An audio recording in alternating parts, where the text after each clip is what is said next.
చేశారు అని అడిగారు.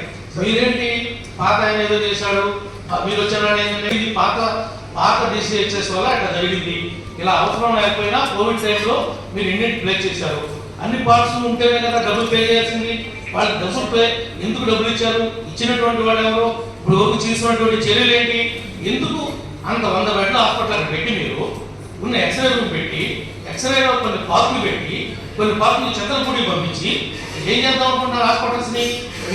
మీరు ఎందుకు డిసిహెచ్ఎస్గా మీరేంటి మీరు కరెక్ట్గా దృష్టి తీసుకునేది. నేను మంత్రులు ఇద్దరు ఉన్నారు సార్, గౌరవ మంత్రులు గారిని కోరేది, ఎవరైతే మా కరెక్ట్ గారు కూడా ఉన్నారు, ఇంకా జేసీ గారు కూడా ఉన్నారు, కొద్దిగా మీరు డైరెక్షన్ ఇస్తే మాకు కొంత అవగాహన వస్తుంది.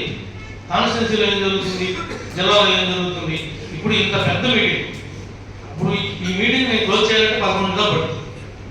అన్ని అంశాలను నా ఇష్యూస్ ఉన్నాయి, కానీ మిమ్మల్ని వచ్చారు కదా అని 11 గంటల కూర్చోబెట్టడం మా భావం కాదు కదా. ఏం మాట్లాడితే అది ఏంటి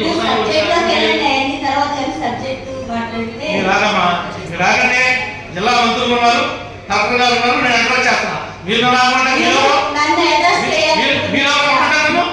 నేను మాట్లాడుతున్నాను, నేను మాకున్నటువంటి సమస్యలు చెప్తున్నా.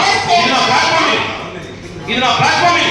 నేను ఒక ఎలా చేద్దాం మాట్లాడినా మాకు ఉన్నటువంటి ఇబ్బందులు మేము చెప్పుకునేటువంటి అవుతుంది. మాకు చట్టం ద్వారా వచ్చినటువంటి శాసనం ద్వారా వచ్చినటువంటి హక్కు మేము మా బాధను చెప్పుకోవాలి, మా ఎమ్మెల్యే బాధను చెప్పుకోవాలి, మా తాలూకా ఉన్న విషయాన్ని ప్రజల తాలూకా చెప్పాలి. మీరు నామని చెప్తాను, మీరు ఆగమంటే మీరు చేసుకుంటున్నారని మాత్రం నేను ఆగడం అవసరం లేదు. అసలు విషయం ఏంటో చెప్పాను, అసలు విషయం చెప్పాను. మా బాధ తాలూకా ఉన్న విషయాలు ఇద్దరు మంత్రుల గారికి, కలెక్టర్ గారికి, జేసీ గారికి, జిల్లా అధికారులకి, జడ్పీటీసీ సభ్యులకి, ఎంపీపీలకి అందరూ కూడా అర్థమయ్యే ఉంటుందని నేను భావిస్తా ఉన్నాను. చెప్పాలంటే ఇది ఉదయం 11 గంటలకు మొదటి సాయంత్రం 4 గంటల మీటింగ్, మొక్కుమని మీటింగ్ పెట్టి మాట్లాడమంటే ఎలా మాట్లాడతాం మేము? నాకే అర్థం కాదు. చెప్పిన ఆన్సర్